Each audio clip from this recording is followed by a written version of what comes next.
ser sanos y de hablar de la sanidad en el sentido integral es un desafío importantísimo para la vida de la Iglesia de Jesucristo, porque aunque todos pertenecemos al cuerpo de Cristo y todos los que recibieron a Cristo como Señor y Salvador y los que creen en su nombre son hijos de Dios, no siempre los procesos de sanidad espiritual son iguales.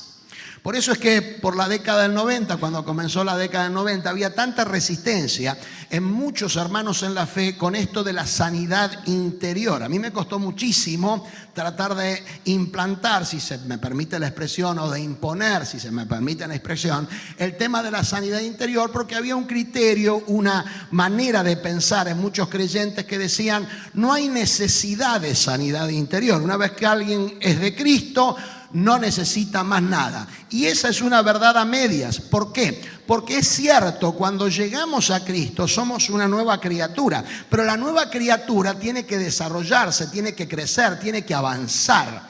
Y si siempre se mantiene en la misma posición de nacimiento espiritual, esa inmadurez es la que está determinando de que evidentemente hay falta de completamiento y falta de sanidad interior. Y hasta el último día de nuestra existencia aquí en la tierra vamos a estar sujetos a un completamiento de Cristo. Es así.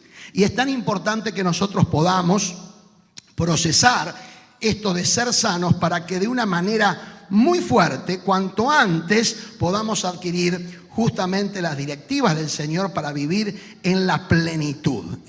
Esta es la vida eterna, dice Jesús. Que te conozcan a ti, Padre, y a tu Hijo a quien has enviado. La vida eterna, querido, querida, no es solamente un pasaporte post-mortem al cielo. Eso lo incluye. Pero la vida eterna hay que vivirla conociendo a Cristo y conociendo al Padre. Esa es la vida eterna. Y cuanto más lo conocemos, más nos sanamos. De eso se trata.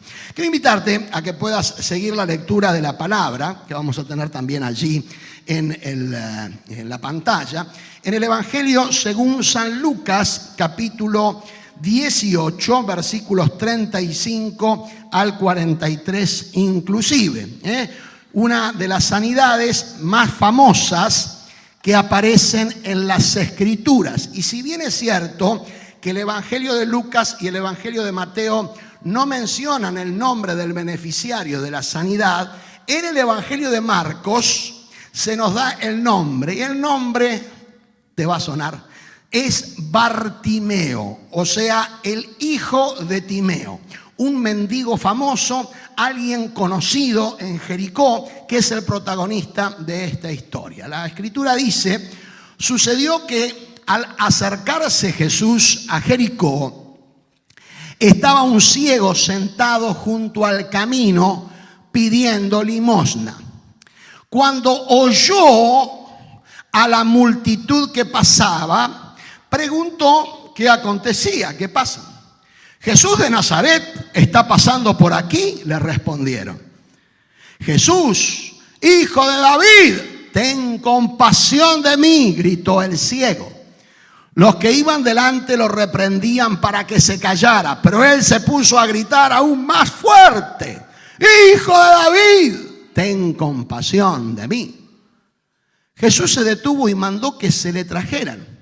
Cuando el ciego se acercó, le preguntó Jesús: ¿qué quieres que haga por ti? Señor, quiero ver. Recibe la vista, le dijo Jesús. Tu fe te ha sanado. Al instante recobró la vista. Entonces, glorificando a Dios, comenzó a seguir a Jesús, y todos los que lo vieron daban alabanza a Dios. Hasta aquí entonces la lectura de la palabra del Señor. Obviamente este milagro fue tan importante que 3 de los 4 evangelios lo mencionan. El único, vuelvo a repetir, y no es el de Lucas que leímos, el evangelio de Marcos nos da el nombre de este ciego llamado Bartimeo. Y mis hermanos, este milagro y esta señal tan popular y tan conocida, estoy seguro que casi todos o todos los que estamos aquí alguna vez escuchamos acerca de este milagro, nos revela, saca del texto 5 5 particularidades que tiene el desarrollo de la sanidad de este caso, pero que es un principio espiritual para que nosotros también lo pudiéramos aplicar. Y es lo que vamos a tratar de ver en esta mañana. El primero de ellos, o podríamos llegar a decir la primera característica. Bartimeo era un mendigo, o sea, mendicidad. ¿Qué es mendicidad? Es alguien, o ¿quién es un mendigo? Es alguien que está pidiendo limosna por las calles. ¿Vieron alguna vez a alguna persona pidiendo limosna por la calle? Bueno, si no la ven, no son de este mundo ni de este país. Están en todos lados. Personas que por una discapacidad, por un problema físico, o vaya a saber por qué causa, no pueden desarrollar un proyecto de vida como muchos de nosotros podemos desarrollar y se colocan en una esquina pidiendo una limosna. Hace unos meses atrás, ustedes a lo mejor no recuerdan, pero yo tengo que recartarlo. El pastor Emanuel dijo si alguna vez le preguntamos el nombre a los mendigos. A partir de ese momento le empecé a preguntar el nombre. Yo conozco 3 con los cuales colaboro que se llaman Gabriel, Carlos y Julio, aquí en la ciudad de Bahía Blanca, en el centro. O sea, personas que están allí con una actitud de mendicidad. Bartimeo era un mendigo, o sea, pedía limosnas. Y déjenme hacer un paréntesis, lo cierro rápido.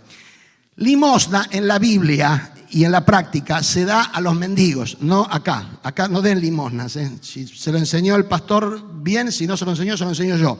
La limosna en la Biblia no es para adorar a Dios. La limosna es para aquellos que están en necesidad en la calle. Cierro paréntesis, sigamos adelante. Este hombre vivía de las limosnas. Un mendigo es alguien que está expuesto ante la sociedad diciendo, tengo necesidad. ¿Sabes cuál es la clave para ser sano? Es decir, tengo necesidad. Y esto es muy chocante para nuestro ego, para nuestro orgullo, para nuestra soberbia, para cualquiera de los sistemas egolátricos. Es muy feo porque es reconocer que tengo necesidad. Cuando el Señor Jesús comienza su ministerio, inaugura el ciclo de conferencias en el Sermón de la Montaña diciendo, bienaventurados los pobres en espíritus. ¿Quiénes son los pobres en espíritu? Los que reconocen que necesitan. Los que reconocen que necesitan. El éxito de Bartimeo fue nunca negar su condición. Su condición era pública. Tal es así que Marcos, por la influencia del apóstol Pedro, identificó el nombre. Bartimeo, hijo de Timeo. Estaba allí, era conocido. Años había estado pidiendo limosna, mendicidad. ¿Sabes por qué hay mucha gente enferma en las iglesias? Porque no es mendiga, porque no reconoce su mendicidad, porque no reconoce la necesidad de Dios, aunque es creyente. Parecería paradójico, ¿no? Llegaron a un momento en su vida cristiana que no necesitan más de nadie, no necesitan más de nada, no necesitan congregarse. ¿Escucharon esto alguna vez?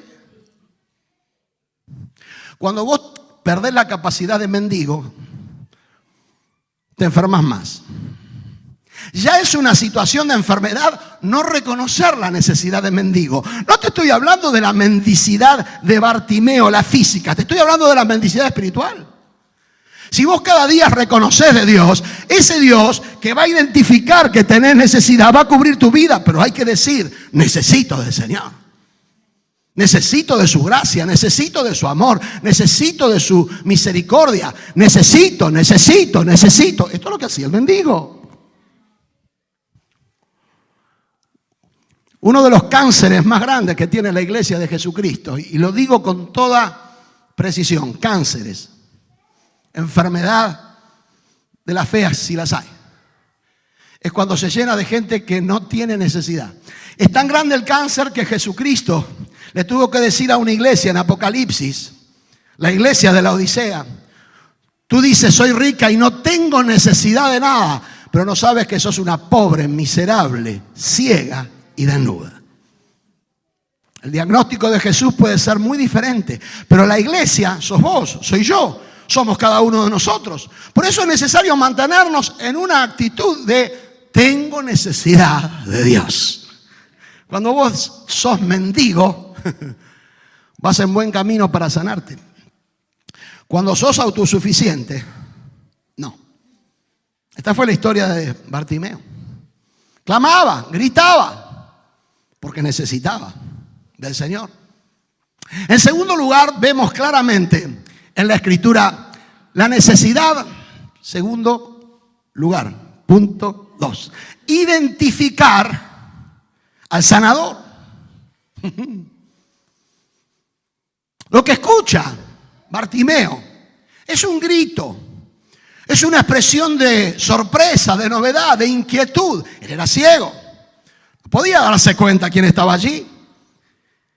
Y parece que cuando pregunta qué era lo que pasaba, alguien le dice: está pasando por acá Jesús de Nazaret. Fíjense en el detalle, por favor, que se les revele ahora el detalle.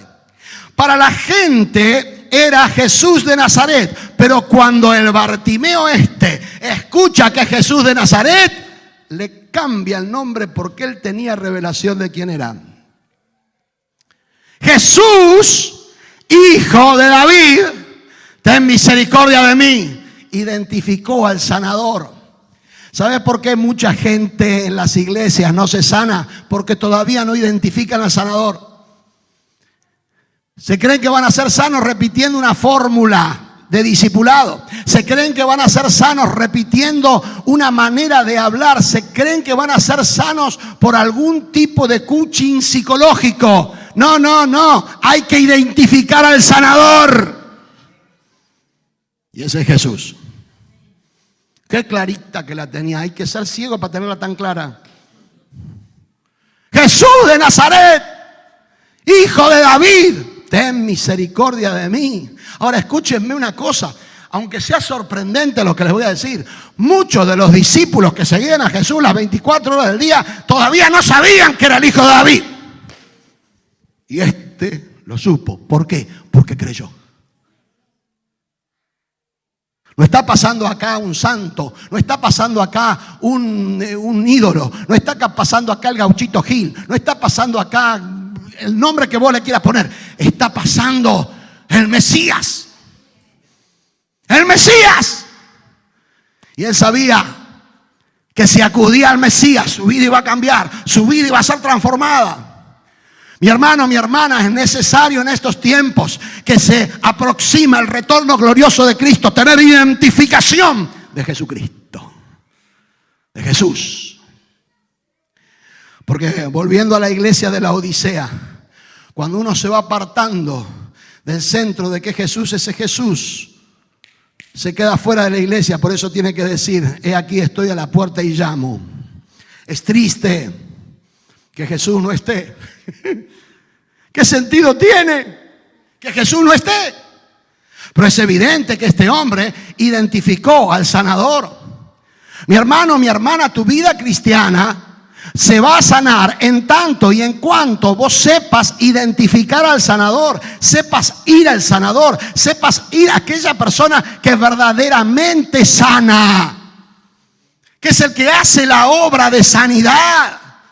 Y muchas veces tenemos muchos enfermos en las iglesias, espiritualmente hablando, porque aunque creen en Cristo no lo pueden identificar.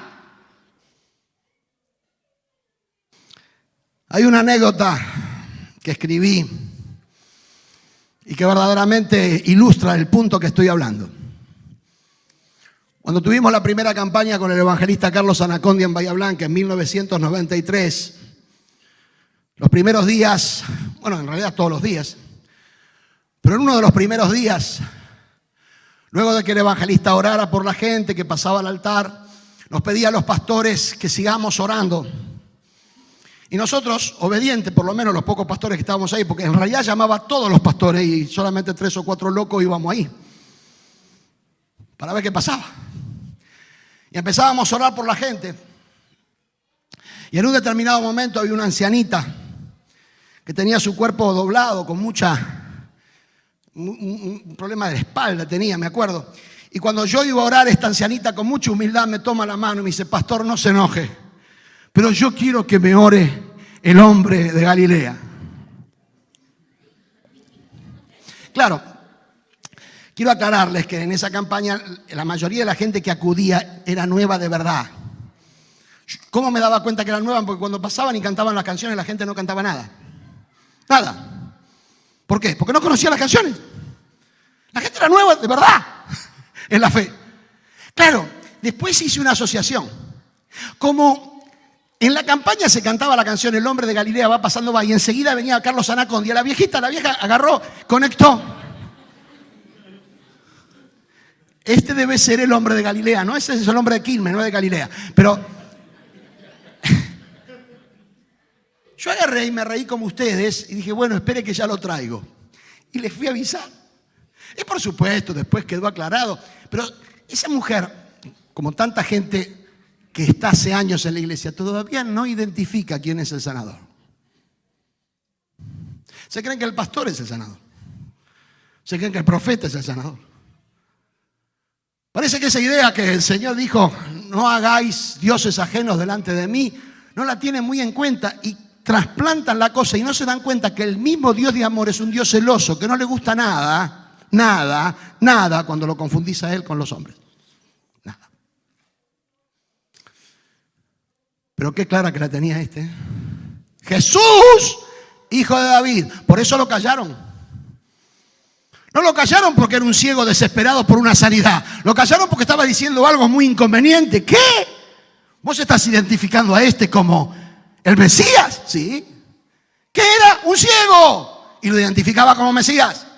La multitud, la popularidad de la multitud, los discípulos ni siquiera lo identificaban como Mesías. Este lo identificaba como Mesías. Hermano, hermana, tu sanidad y la mía dependen de que vayamos a Jesús.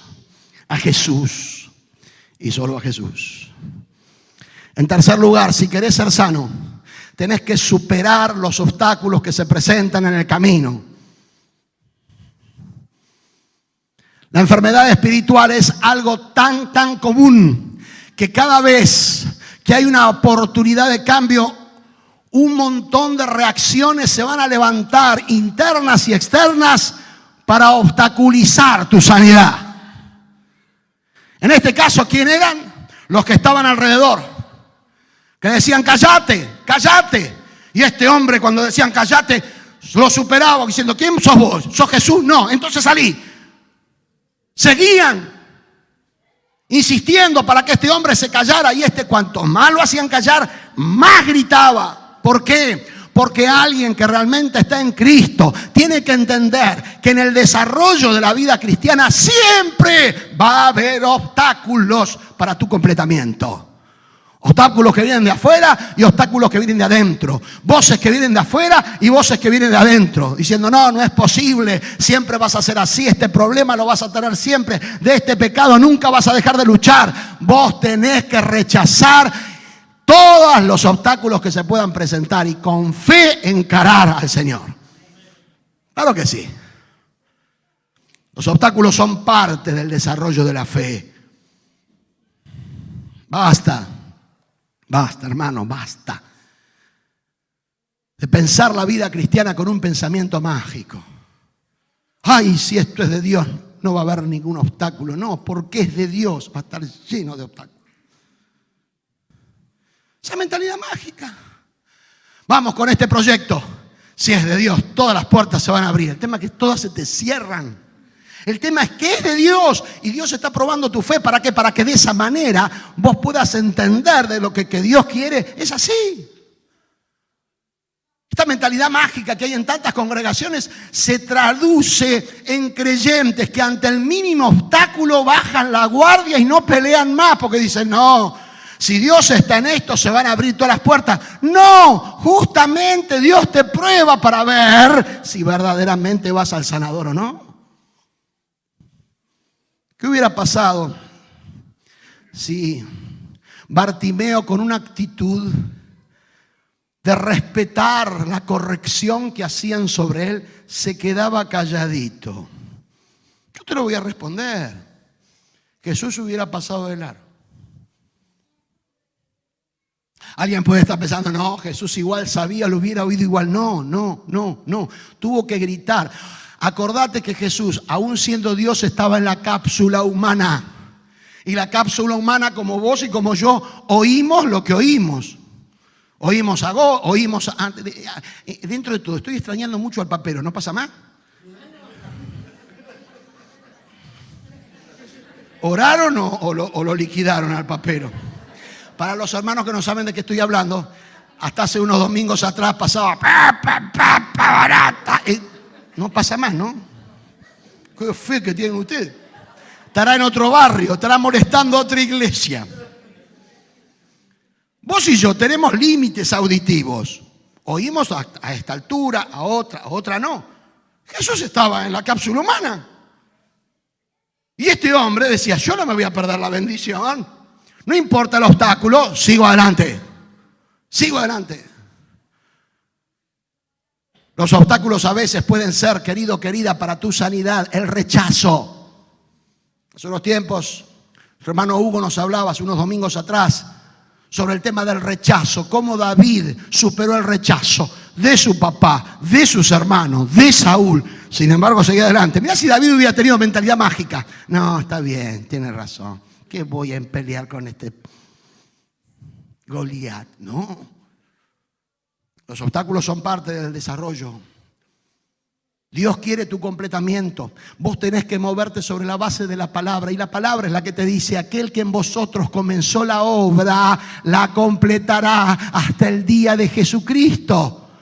Y si eso es palabra de Dios, cuando se presenten obstáculos, vos tenés que estar regida, no por los sentimientos ni por las emociones, sino porque la palabra de Dios ya lo dijo. Y si la palabra de Dios ya lo dijo, aunque se presenten obstáculos, yo sigo adelante, porque Dios va a completar la obra en mí. La superación de obstáculos tiene que ser algo que tengas muy en cuenta, porque no sabes en qué momento se van a presentar los obstáculos. Si nosotros tuviéramos un mapa de los obstáculos, la cosa sería más fácil. Pero Dios nos ama tanto que no nos da un mapa de los obstáculos. Lo único que quiere es que vivamos en fe. Que vivamos en fe. Que vivamos en fe. Por eso quiere que vivamos la fe. ¿Cómo? Día tras día. ¿Qué va a pasar mañana? No tengo la mínima idea. Pero yo vivo el hoy. Creyendo hoy. El Señor se los intentó enseñar en el desierto. Cuando le bajaba maná todos los días. De tanto en tanto cambiaba el menú, pero todos los días era maná. Y aquellos que querían ser ansiosos por el mañana y que acumulaban maná para el otro día, ¿qué pasaba con él? El maná se pudría. ¿Por qué? Porque tenían que depender cada día. ¿Qué es lo que quiere el Señor? Creyentes que se vayan sanando, superando los obstáculos. Van a venir, te doy un consejo, ni ores por los obstáculos, van a venir igual. Señor, dame pruebas. Es una estupidez que ores así. El Señor te la va a dar igual. No. Lo que pasa es que justamente son esos obstáculos los que hacen que tu fe vaya creciendo, como ocurrió con Bartimeo. ¿Qué le importaba a Bartimeo? ¿Qué tenía de perder Bartimeo? ¡Cállate la boca! ¡Cállate! ¡No! Más gritaba. En cuarto lugar, identificación de la necesidad. Que Jesús no la sabía. ¿Jesús acaso no sabe cuál es tu necesidad? Claro que la sabe, pero le da un placer enorme que vos se la digas. ¿Te acordás del primer punto? Mendicidad. Él le encanta, le agrada, es un placer enorme que el Señor tiene cuando vos le presentás tu necesidad. Por eso quiere que ores. Porque con el mismo criterio dice, ¿para qué voy a orar si Dios ya sabe mi necesidad? Para que tengas comunión con Él, pedazo de salame, para que tengas la oportunidad de relacionarte con el Creador tuyo. Claro que sabes tu necesidad, pero quiere que se la digas. Entonces va Jesús y le pregunta, ¿qué quiere que te haga? Es como que vos entras a una casa y dices, ¿cuál es su necesidad, señora? Y no, pero ¿te das cuenta cuál es mi necesidad? Claro, pero Jesús no estaba siendo cínico, ni mucho menos cruel. Estaba tratando de desatar en él la verbalización de su necesidad. Porque te voy a aclarar una cosa, la necesidad de Bartimeo no era solamente la vista, Te puedo garantizar que tenía un paquete enorme de necesidades. Pero él en su cabeza dijo, soy mendigo porque no veo. Si veo, voy a poder trabajar. Bueno, esto era allá, no sé si se aplica acá, pero no importa. Ese es otro tema. Como diciendo, mi sanidad visual puede cambiarme la realidad que estoy viviendo. Su asociación fue esa, pero Jesús no hizo eso con el objetivo de hacer una encuesta. Jesús hizo eso porque quiere, desea que identifiquemos nuestras necesidades y se las presentemos a Él. A Él. ¿Qué es lo que el Señor enseñó en el Sermón de la Montaña, en el debut de las conferencias de la serie La Montaña? Pedir. No los escucho. Pedir. No los escucho. Pedir. No, más o menos. Sigo sin escuchar, pero no importa. Porque eso este es el reflejo de que muchas veces la fe no funciona. Porque no verbalizamos. No, tenés que pedir. Y se os dará. Llamad. Buscad.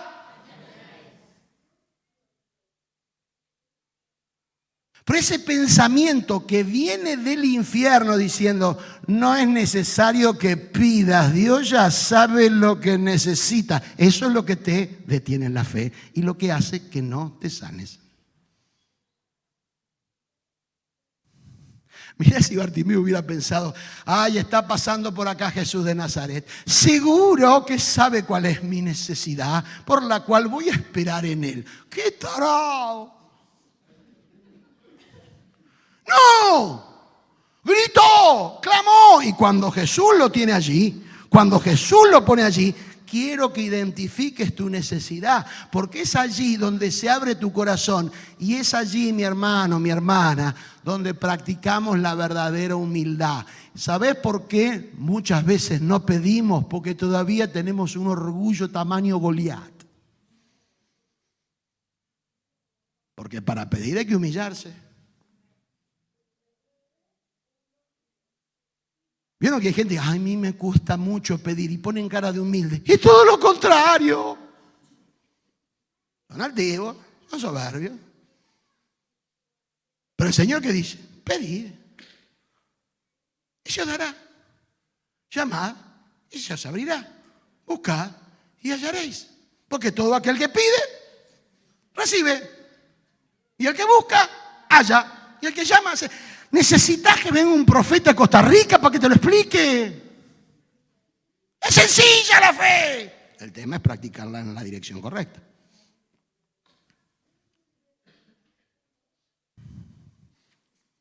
¿Cuál es tu necesidad? Tal cual. ¿Estás luchando con alguna situación personal? ¿Estás luchando con algún pecado? Identifica la necesidad. Ahora, no piense, diga, bueno, el Señor ya sabe. No, se lo tenés que pedir. ¿Sabés qué pedir? Abrir la boca. Andate a tu lugar secreto y le pedís al Señor de corazón. Porque cuando el Señor te escucha la oración de corazón, o sea, la verdadera, la genuina, ahí Él responde. ¿Sabés por qué muchas oraciones no responden? Porque son un montón de payasadas que organizamos en nuestra mente para tratar de cubrir espacios religiosos. Esa oración al Señor le repugna. Lo que sí escucha es la oración sincera. La oración que surge de la necesidad sincera. Que vea, quiero que se me abran los ojos. Otras versiones dicen que recobre la vista, lo que me da la posibilidad de creer de que este tipo Bartimeo alguna vez vio. Porque una cosa es ser ciego de nacimiento y otra cosa es experimentar ver y después dejarlo ver. No sé, de las dos debe ser más traumática la segunda. Porque cuando una persona nació sin ver, no sabe lo que es ver. Pero cuando una persona vio, pudo distinguir los colores, las dimensiones y de golpe no ver más, debe ser tremendamente traumático. Ahora, ¿qué ocurrió acá? Identificó su necesidad. ¿Y qué hace Jesús? Lo que estaba dispuesto a hacer. Abrirle los ojos. Dice la Escritura de una manera clara que en ese momento le dijo Jesús, recíbela. Tu fe te ha salvado. Yo estoy leyendo la versión Reina Valera 60. ¿Sabés cuál es la traducción al castellano de la palabra salvación en la Reina Valera 60? Salud.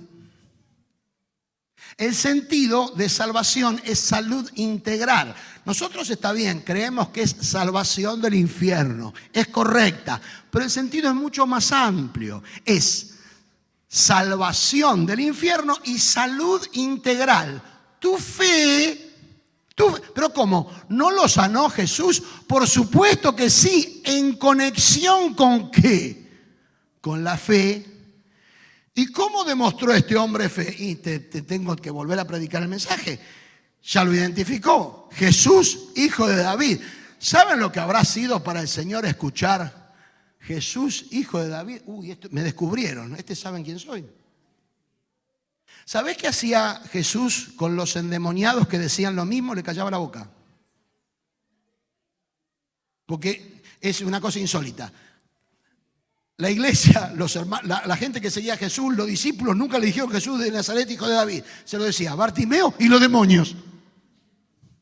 Claro, los demonios tienen un conocimiento perfecto de quién era él. Y Jesús, cállase la boca.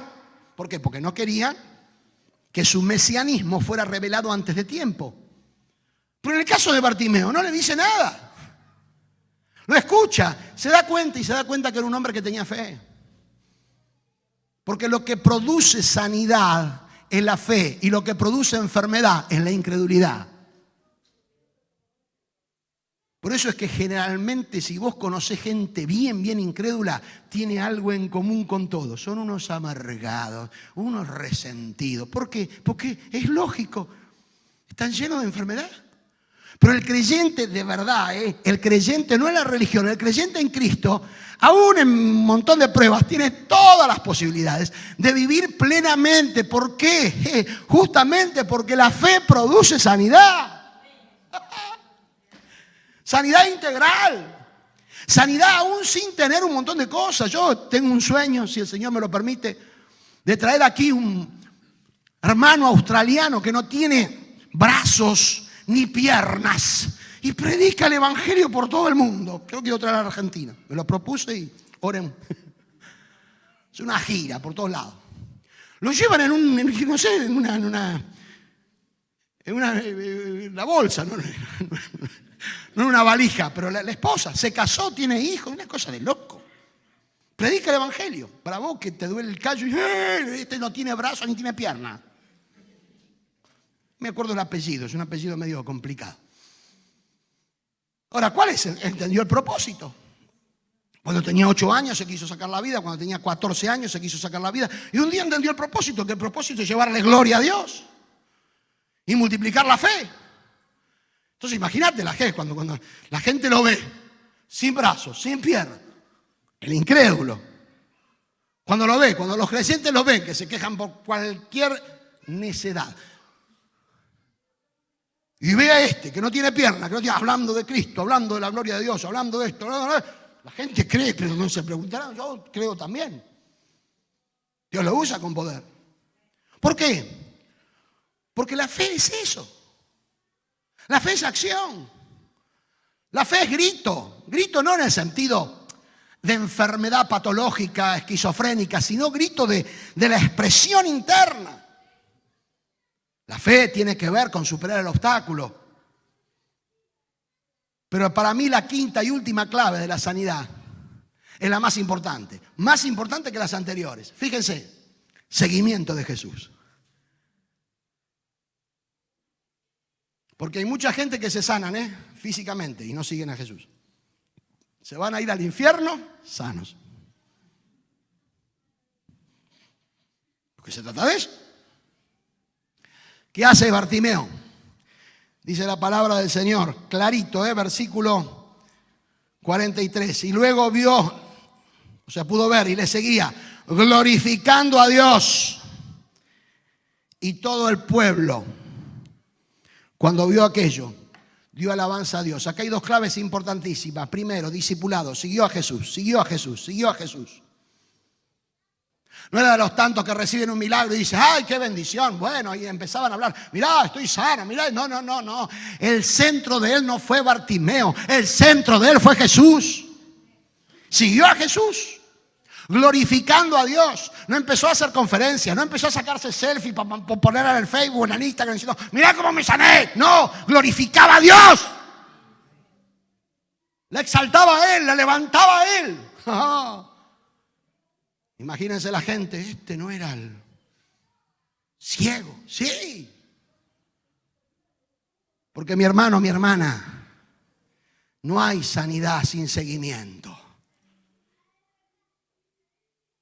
¿Saben la cantidad de gente que vi yo en estos 40 años?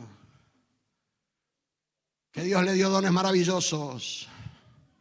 Que Dios lo usó con poder y hoy están lejos del camino del Señor. Más enfermo que nunca, porque la gente que más enferma no es las incrédulas, la gente que más enferma es las que llegan a Cristo y deliberadamente un día le dicen, por la cual tenemos que orar, porque yo estoy seguro que aquellos que el Señor eligió, no que vos ni yo, ni que el Señor eligió, tarde o temprano van a regresar. Hay que orar por ellos, hay que clamar por ellos y hay que preparar a esta casa y todas las demás casas, porque miren, si por alguna razón el Señor determinara que en un solo domingo regresaran todos los que están alejados, no hay templo que aguante. Hay que hacer 1, 2, 3, 4, 5 cultos. Porque de cada creyente que está sentado en una banca, en una silla, hay 4/5 que están alejados. ¿En dónde? En Argentina. ¿Saben lo que sería? ¿Se imaginan un día ustedes llegar acá a ver a los más tempraneros que vengan a las 10 menos cuarto, 10 menos 20 y ver una cola de gente hasta la calle Rojas tratando de ingresar?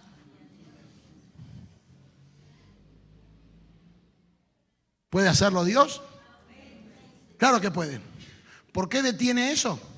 Porque está preparando a la iglesia para que esa gente que venga sea sana. Y para que esa gente que venga sea sana, primero tiene que empezar a sanar ¿a qué? A lo que ya estamos adentro. ¿Con qué? Con una actitud de fe.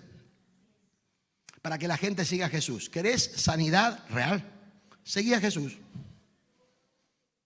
Ay, pero yo, aquel pastor que me hizo tal cosa, seguí a Jesús. ¿Quién te enseñó que tener que...? A los pastores hay que tener una actitud de respeto, de reconocimiento, de admiración, de honra. Pero si acá te llegan a enseñar que hay que seguir a los pastores, raja de acá, ¿eh? A Jesús hay que seguir. ¿Y saben por qué la gente se enferma? Porque dejaron de seguir a Jesús. Y como ese que yo seguía me hirió, entonces Dios me falló. No, Salame, Dios no te falló nunca, fuiste vos el que miraste mal. ¿Esto justifica que algún siervo de Dios peque contra la iglesia? Por supuesto que no, no te estoy justificando, te lo estoy explicando.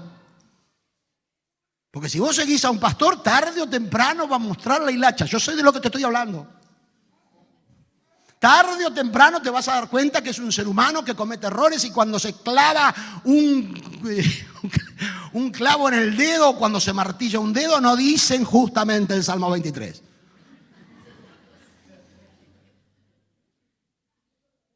Te escandalizaría. Pero ¿qué hizo? Siguió a Jesús. No dice, voy a inaugurar este tiempo que puedo ver para irme a ver las cataratas del Iguazú. No me importa un pepino. Voy a seguir a Jesús. Porque el discipulado no es que Jesús te siga a vos. Hay creyentes que dicen, ay, yo donde va Jesús viene atrás mío. ¿Entendiste? Todo al revés. Claro, porque dicen, pero en Josué donde quiera que tú vayas. No, la bendición en Josué es de otro contrato, ¿entendés bien? Era del contrato del Antiguo Testamento. En el Nuevo Testamento está bajo el contrato de Cristo. Y sos vos el que tenés que seguir a Cristo. Y yo. Y ese seguimiento completó esa tarea de sanidad. Concluyo diciéndote que a Dios le interesa la sanidad integral de su iglesia. Porque esta iglesia se ha comprometido en estar mirando el regreso glorioso del Señor Jesucristo. Es verdad. Ahora, ¿a qué iglesia viene a buscar Jesucristo?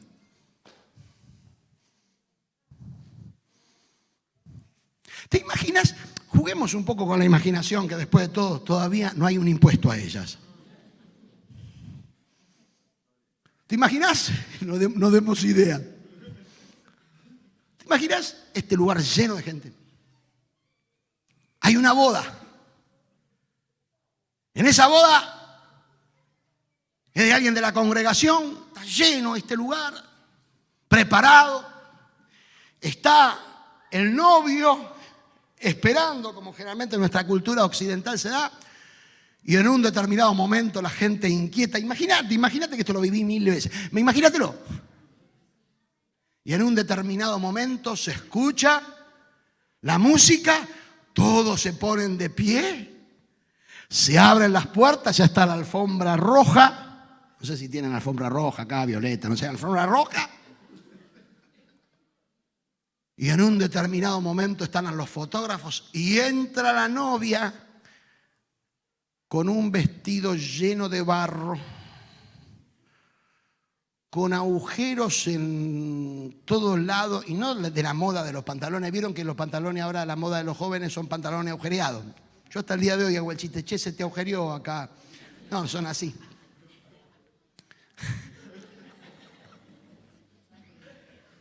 Con un ojo en compota la novia y va entrando. Yo me imagino la cara de ustedes. Oh,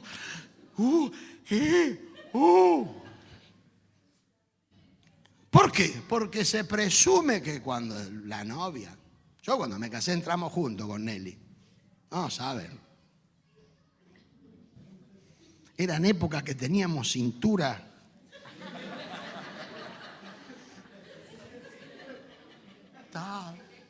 Espectáculo, los detalles, hasta los de todo era algo perfecto. Te quiero decir una cosa. La iglesia que Cristo viene a buscar no es esa novia llena de agujeros, manchada. No, viene a buscar una iglesia pura, santa y sin mancha.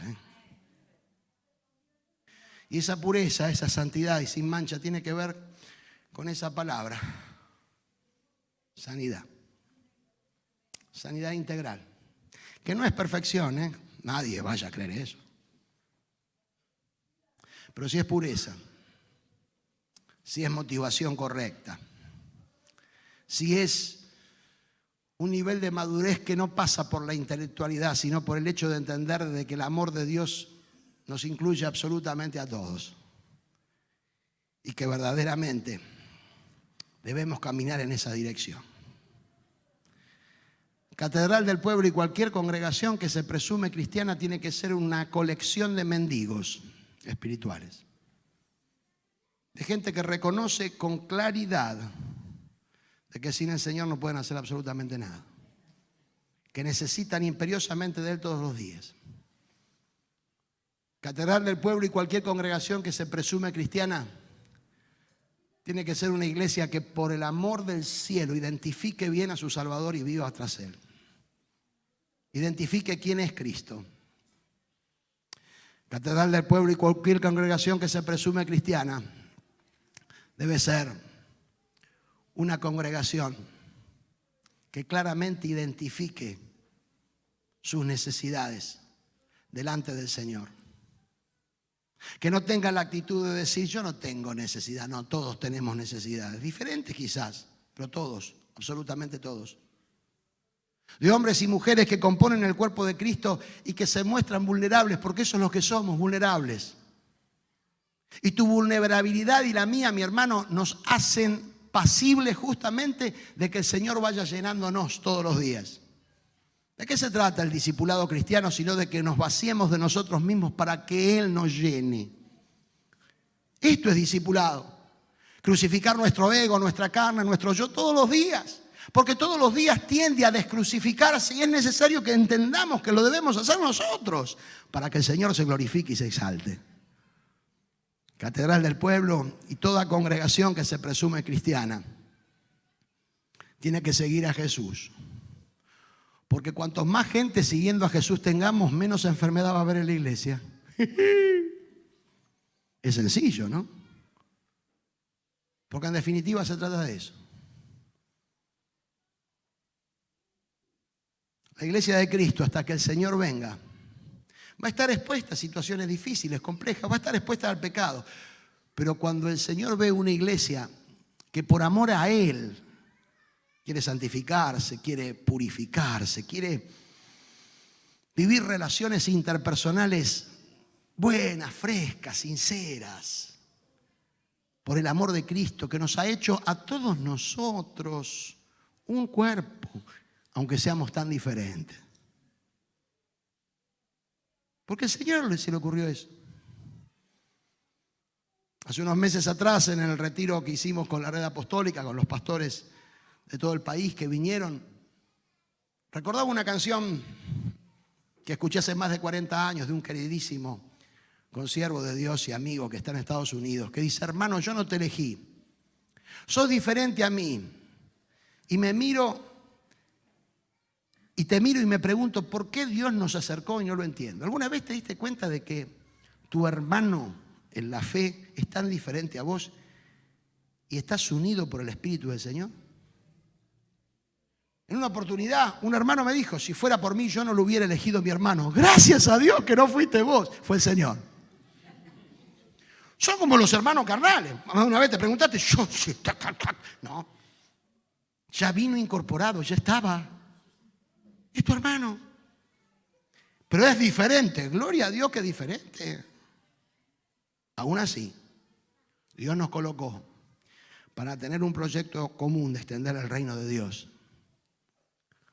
Porque no estamos hablando de ser sanos simplemente por una cuestión de snob, para sentirnos mejor. Todas esas iglesias en Patalgina van a terminar muy mal alguna vez. No estamos para sentirnos mejor, estamos para cumplir un propósito. Y ese propósito el Señor lo quiere establecer y renovar en cada una de nuestras vidas.